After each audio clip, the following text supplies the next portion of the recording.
Ma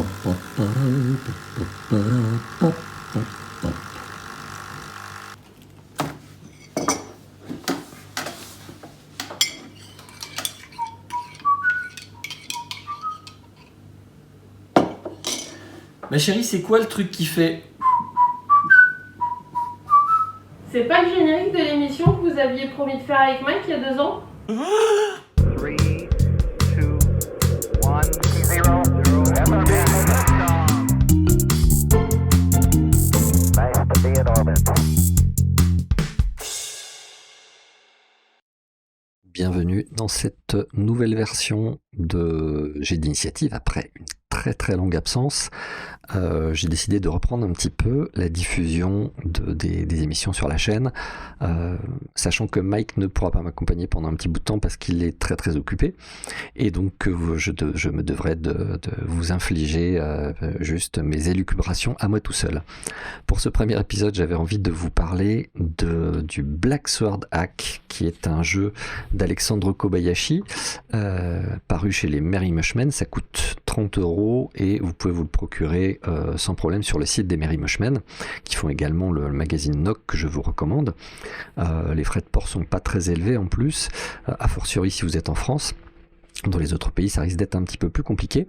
Donc le Black Sword Hack, c'est un jeu de la tendance OSR.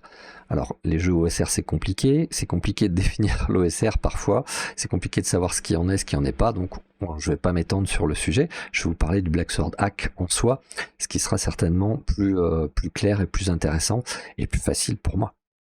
Donc le Black Sword Hack, c'est un jeu OSR, c'est-à-dire qu'il est très simple.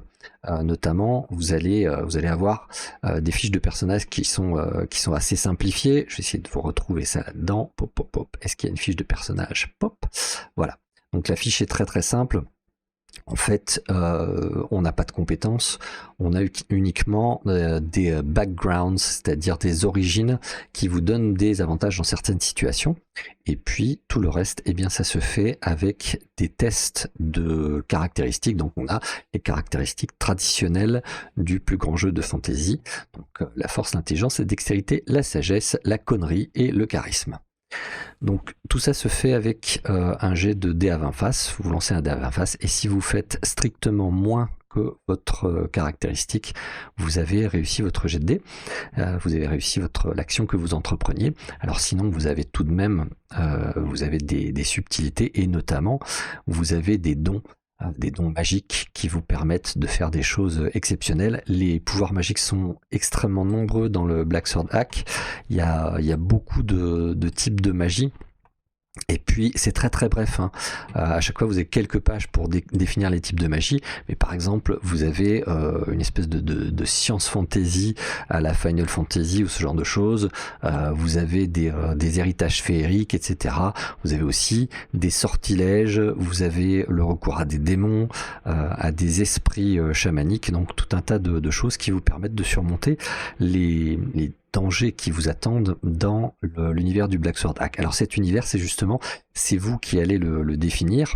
On a quelques pages qui vous permettent de définir votre propre univers de jeu avec des choses très simples. En 3 jets de dés, en fait, vous avez défini les grands traits de votre monde, sachant que le principe narratif du Black Sword Hack, c'est que vous vivez dans un univers qui est condamné, qui va vers l'entropie et qui va se terminer bien ou mal. Ça, c'est à vous de le décider, c'est à vous de faire pencher la balance vers l'ordre ou vers le chaos, et voilà. Donc alors ça s'inspire évidemment des récits de Moorcock, mais l'inspiration du Black Sword Hack ne s'arrête pas là. Je vais aller vous chercher un petit peu les inspi parce que c'est très parlant.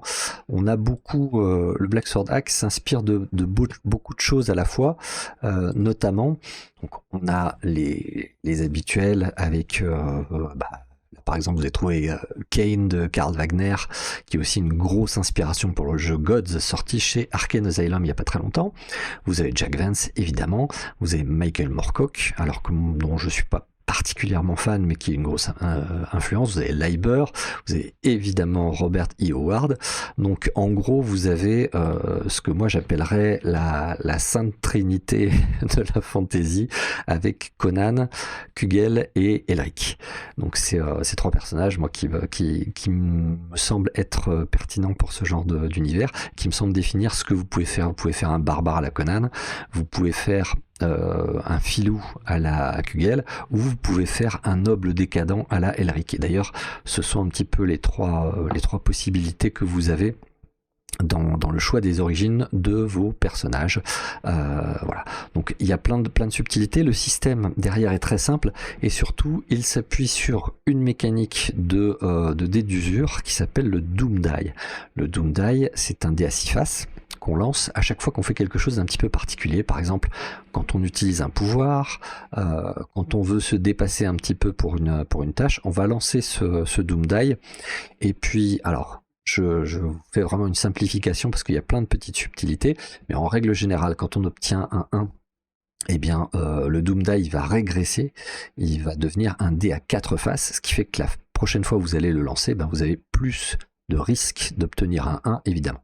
Et quand on tombe en dessous du D4, qu'est-ce qui se passe? Eh bien, vous êtes maudit, en fait.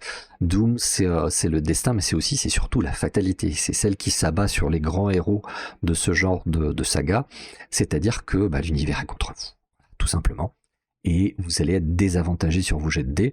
Désavantagé, ça veut dire que quand vous lancez un dé, quel qu'il soit, généralement, ça va être pour les jets de caractéristiques, mais ça peut être aussi le Doom Die lui-même, ça peut être vos dés de dégâts, etc. Quand vous allez lancer un dé, vous le lancez 2 fois, et c'est le MJ qui va choisir quel résultat il conserve.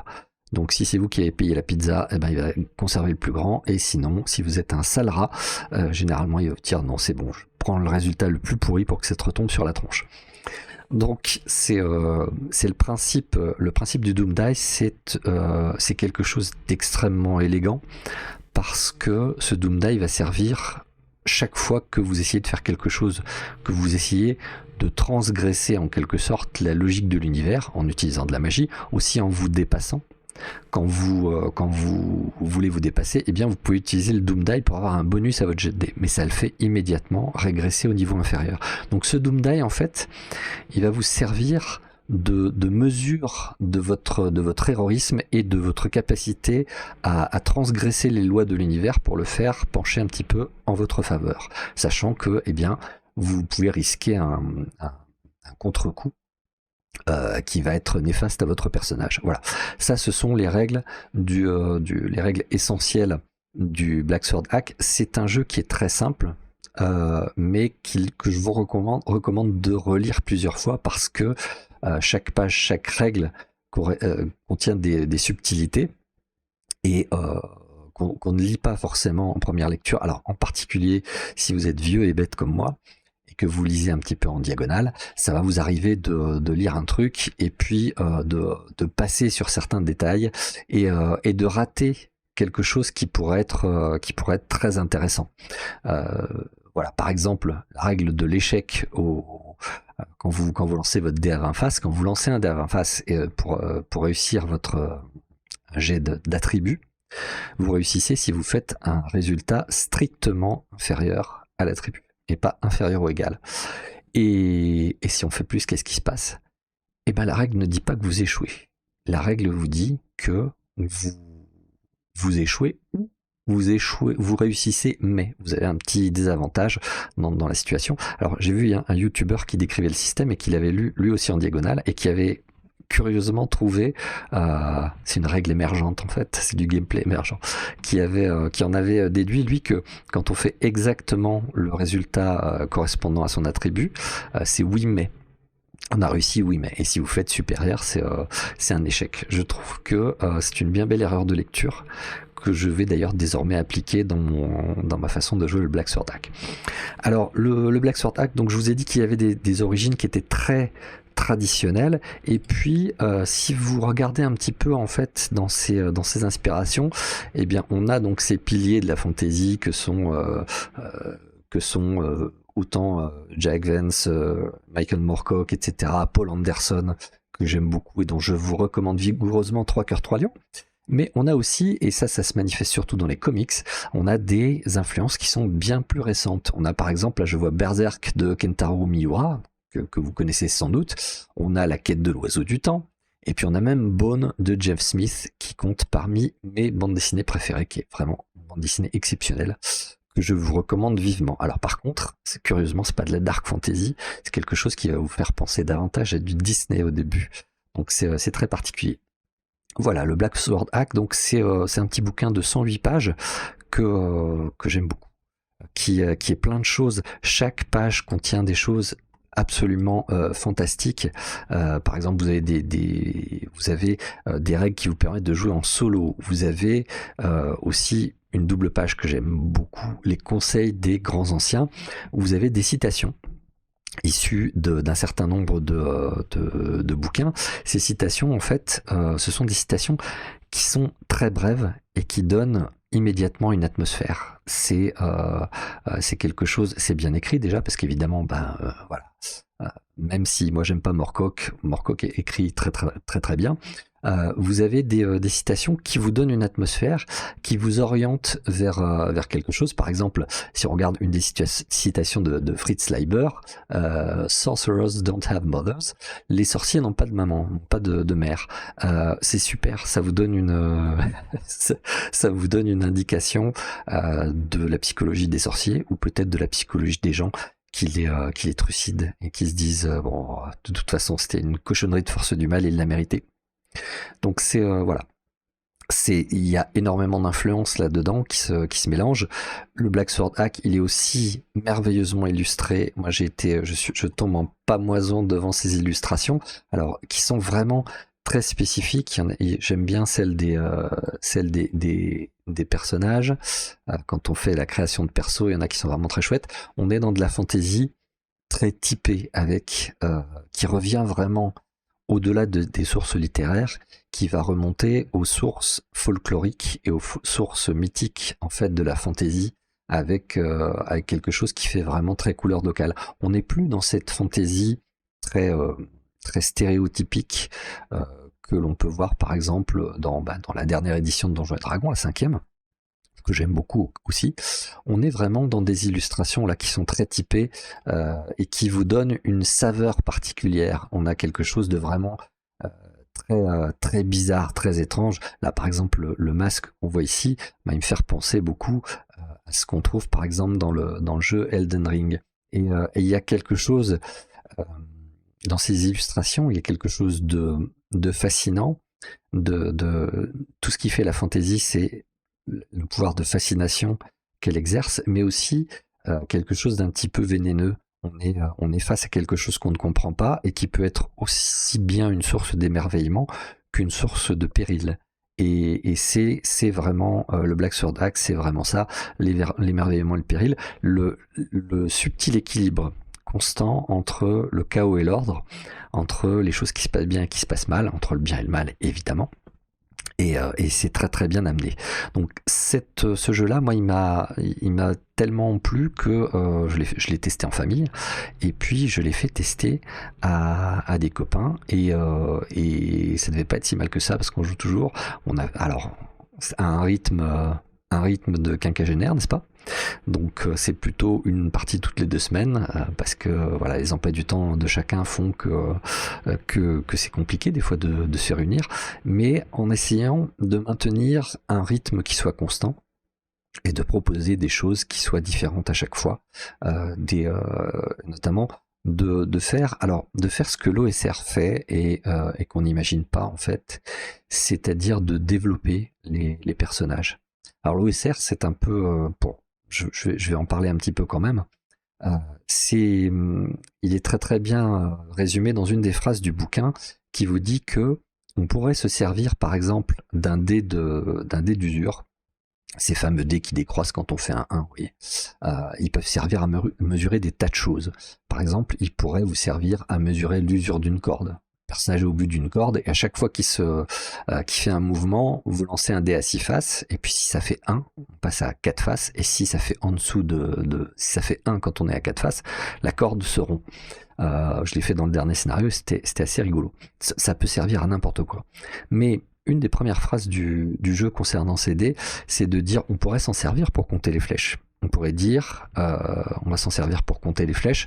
On dit à chaque fois que tu tires une flèche, tu lances un dé à 6 faces, et puis si tu fais 1, ça va à D4, et si tu fais 1 sur un D4, ça veut dire que tu as plus de flèches dans ton carquois.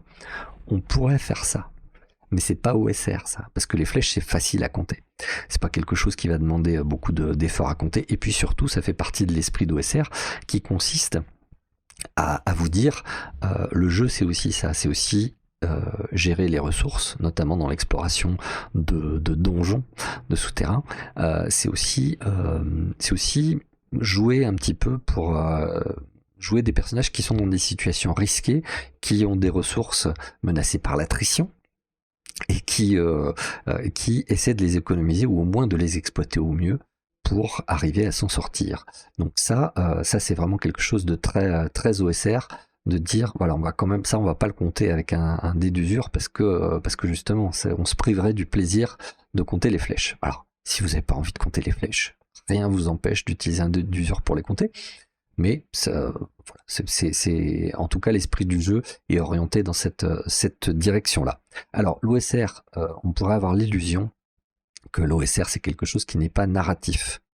Moi l'expérience prouve le contraire, parce que justement ne pas avoir de mécanisme qui guide la narration, ça peut être très libérateur aussi, à condition de jouer avec des gens qui ont un petit peu de bouteille et qui savent un petit peu où ils vont, et à mon avis qui ont justement pratiqué un petit peu des jeux narratifs et qui en appliquent les préceptes, même dans le cadre d'un jeu qui n'a pas de règles qui orientent vraiment la narration. Là, on n'a pas de règles qui vous disent par exemple ne serait-ce que on va établir des relations entre les personnages, et puis si toi tu es copain avec machin chose, quand tu fais quelque chose pour l'aider, t'as +1 à ton jet. Non, il n'y a pas de ça du tout. Ça, c'est quelque chose qui est laissé à votre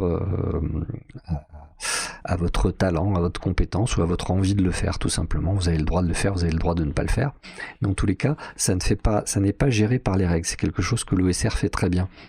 C'est pour ça que je pense que l'OSR s'adresse peut-être soit à des gens qui naturellement ont envie d'improviser et de faire ces choses-là, soit peut-être à des gens qui ont de la bouteille, qui sont passés par d'autres systèmes et qui ont envie de dire ok, maintenant on a essayé des choses, par exemple on a fait des Powered by the Apocalypse, et puis maintenant on a envie d'enlever les petits trous, et on va monter à vélo et on va voir ce qui se passe quand on se débrouille par soi-même. Voilà, en tout cas moi c'est l'impression que ça me fait. Naturellement, chacun a sa façon différente d'envisager les choses.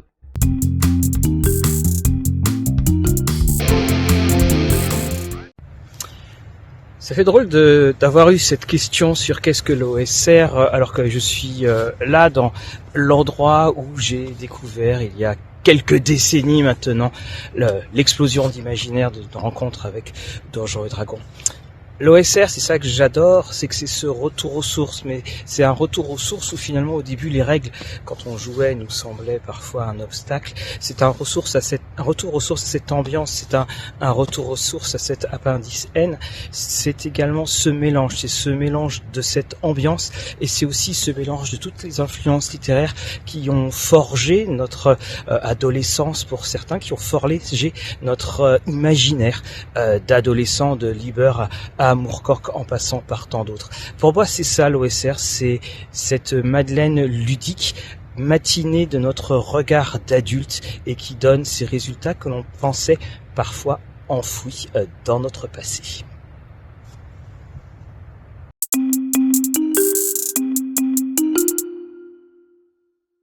Merci à Mathieu pour ce voyage en nostalgie. Alors, l'OSR, c'est vraiment, pour nous les vieux grognards, les vieux barbus, c'est un retour, effectivement, un retour aux sources. Voilà, c'est Mathieu a tout dit, retour aux sources, Madeleine de Proust. Il y a ça, mais ce qui est amusant, c'est que la nouvelle génération de rôlistes apprécie aussi l'OSR pour des raisons peut-être différentes, forcément, parce qu'il n'y a pas la nostalgie derrière.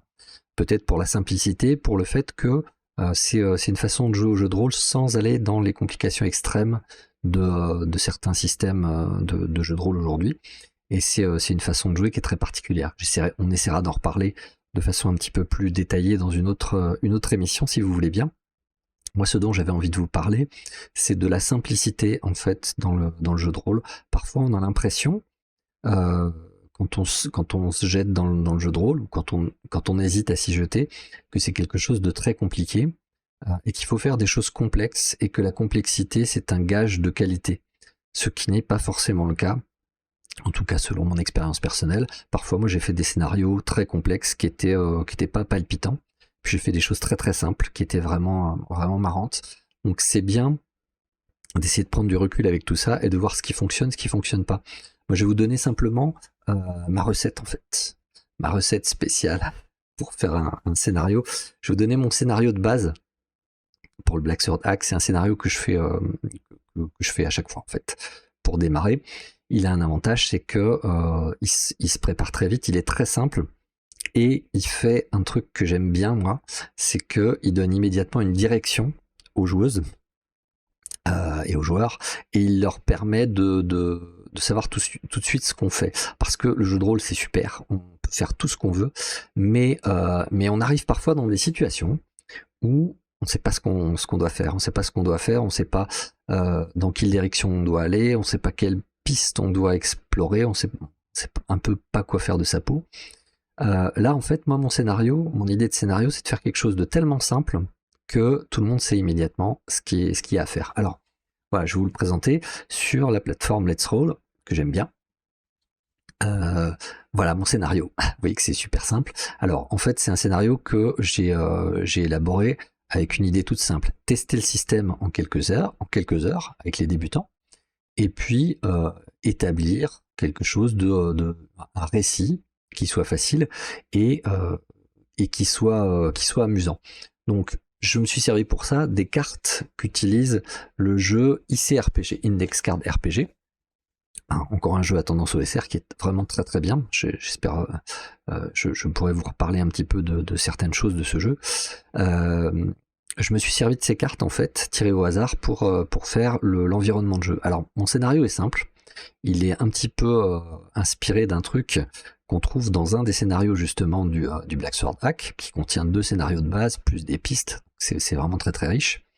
L'idée c'est que les PJ arrivent, ils sont jetés sur une rive pendant une tempête, et puis ils arrivent ils sont dans une grotte carrément, et ils sont amnésiques. Alors ça a un gros avantage, c'est que comme vos personnages vous les faites très très vite dans le Black Sword Hack, vous n'avez pas le temps de faire des choses très compliquées, autant aller jusqu'au bout de la logique et dire ok ils sont amnésiques, et puis on va les inventer au fur et à mesure. Mon personnage c'est un noble, je vais le jouer comme un noble, etc. Mon personnage c'est un barbare, je vais le jouer comme un barbare, on va voir s'ils se connaissent, et puis on va leur inventer au fur et à mesure un passé.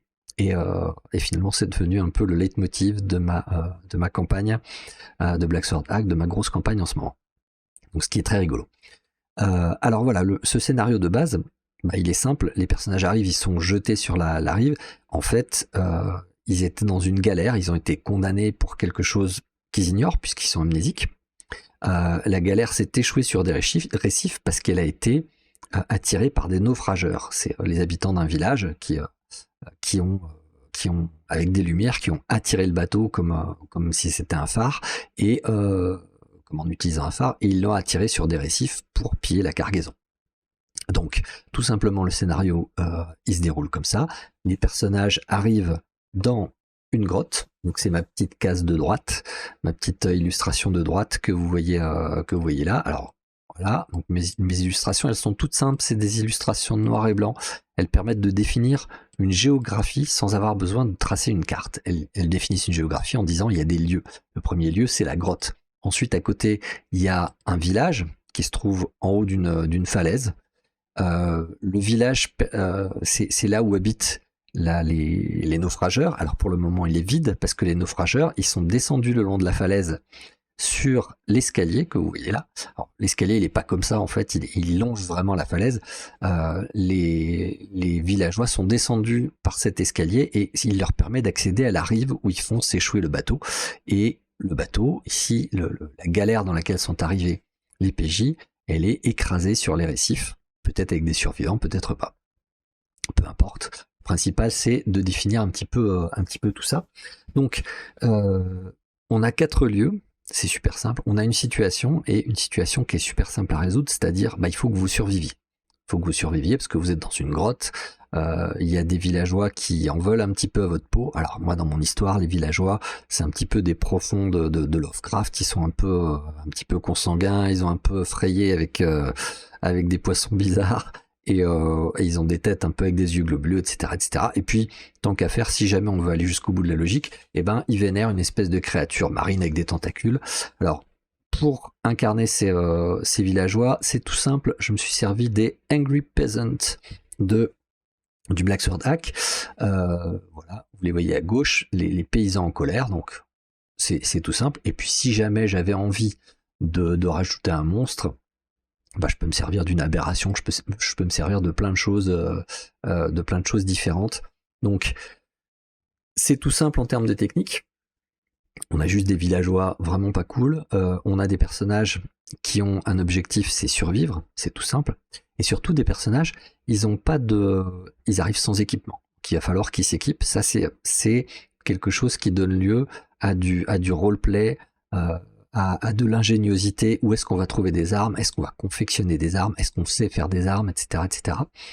Donc tout ça, c'est tout simplement pour tester les règles. Vous allez voir que avec un scénario aussi simple, vous allez avoir pas énormément de combats parce que en plus les joueuses vont être un peu prudentes. Elles vont éviter de se jeter dans la gueule du loup. En tout cas, on espère pour elles.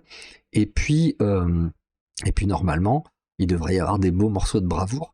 Et tout ça avec des éléments très simples, des monstres, les paysans qui sont très simples. Alors, dans une version du scénario, moi j'ai rajouté une horreur tentaculaire parce que on avait envie de faire un truc épique.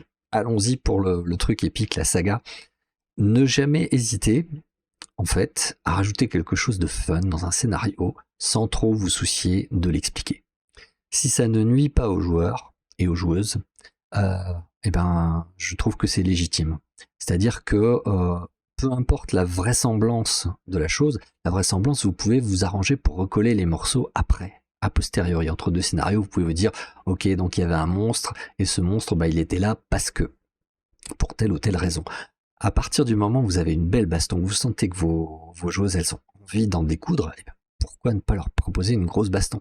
Puis si au contraire, ce qui leur plaît, c'est plus la furtivité, c'est plus de se dépatouiller, d'essayer de passer, d'aller chercher par exemple des embarcations pour fuir le village, pourquoi pas? Mais il y a de grandes chances qu'elles se fassent quand même intercepter par les villageois. Vous voyez que c'est un truc très simple, c'est pas un scénario, un branchement compliqué, c'est juste, alors survivez, vous avez 4 lieux à explorer. Si vous regardez un petit peu, vous avez la grotte dans lequel les PJ arrivent, vous avez le village, l'escalier éventuellement qui peut faire un très beau décor de combat, et puis la rive, la berge où se trouve échoué le bateau. Et le bateau s'échoue. Donc le scénario, moi j'aime les scénarios simples, j'aime bien faire des trucs super simples. C'est dans Donjons et Dragons, peut-être qu'on qualifierait ça tout simplement de rencontre, c'est une rencontre. Mais une bonne rencontre, bien fun, avec un endroit où se battre, avec un péril simple et un péril, ou une chose à faire, une action à accomplir, ça va vous permettre de mettre le pied à l'étrier et de démarrer votre campagne tranquillement, ou même de continuer votre campagne, parce que même en cours de campagne, de temps en temps, moi j'aime bien faire un scénario super simple. Alors, tout ça pour vous dire que la simplicité c'est bien. Ne vous laissez pas intimider par tout ce que vous entendez, par tout ce que vous lisez. On lit, on entend des choses très très bien sur il faut faire ceci dans les scénarios, il faut de la complexité, il faut tracer une carte des relations entre les PJ, il faut plusieurs factions, il faut qu'il se passe des choses, il faut ceci, il faut cela. Ce qu'il faut, c'est surtout que les joueuses aient quelque chose d'intéressant à faire. Et parfois, c'est tout simplement essayer d'échapper à des villageois profonds qui vénèrent une horreur tentaculaire et qui essayent de vous bouffer. Et ça, ça a l'air de rien, mais c'est un scénario. C'est un scénario. Et pourquoi ça va être intéressant? Ça va pas être intéressant parce que en soi l'idée est formidable. Ça va être intéressant parce que vos joueuses vont arriver là-dedans et elles vont faire des choses. et il va se passer des choses à la table, des relations vont s'établir, les personnages vont se développer, parce que c'est aussi ça l'intérêt d'un scénario aussi réduit, c'est que n'importe quel personnage peut faire ce scénario-là. Vous n'avez pas besoin d'inventer un passé compliqué puisque le passé on s'en souvient pas. Pour moi, ça a donné lieu à de très très belles parties. Et surtout, ça a permis de démarrer vraiment une campagne qui me tient énormément à cœur avec des gens que j'aime beaucoup et avec lesquels on s'amuse beaucoup à développer carrément tout un univers qui est parti de ce simple postulat tout bête avec des personnages absolument extraordinaires. Et tout ça avec de l'OSR, tout ça avec des choses vraiment très très simples. Il ne faut pas se priver des choses simples. Voilà. Tout ça pour vous dire que je vais essayer aussi de continuer de publier des choses sur cette chaîne, sur Jet d'initiative. Je sais pas quelle forme exactement ça prendra. Il y a de grandes chances que je fasse beaucoup de monologues parce que Mike est très très occupé. Mais je ne désespère pas d'avoir des invités intéressants. J'ai déjà plein de gens en tête. J'ai déjà plein d'amis que j'ai envie d'inviter, que j'ai envie d'entendre parler aussi. Donc voilà, j'espère que le prochain épisode de Jet d'initiative sortira un petit peu avant 3 ans. Donc si vous avez apprécié et si vous avez envie d'en voir plus, n'hésitez pas à mettre un petit pouce, à liker la vidéo et à vous abonner. Une chose est sûre, vous n'allez pas être assommé sous la quantité de vidéos qui vont paraître, donc vous voyez déjà c'est un super avantage. Et puis merci à vous qui avez regardé cette vidéo, surtout si vous êtes arrivé jusqu'au bout. Et encore une fois, faites des choses simplement, amusez-vous, privilégiez toujours le plaisir en fait, le plaisir de jeu, tout le reste à la table, la vraisemblance, la complexité, tout ça, ce sont des choses très très agréables, mais ça passe après. Allez, amusez-vous bien à casser le château!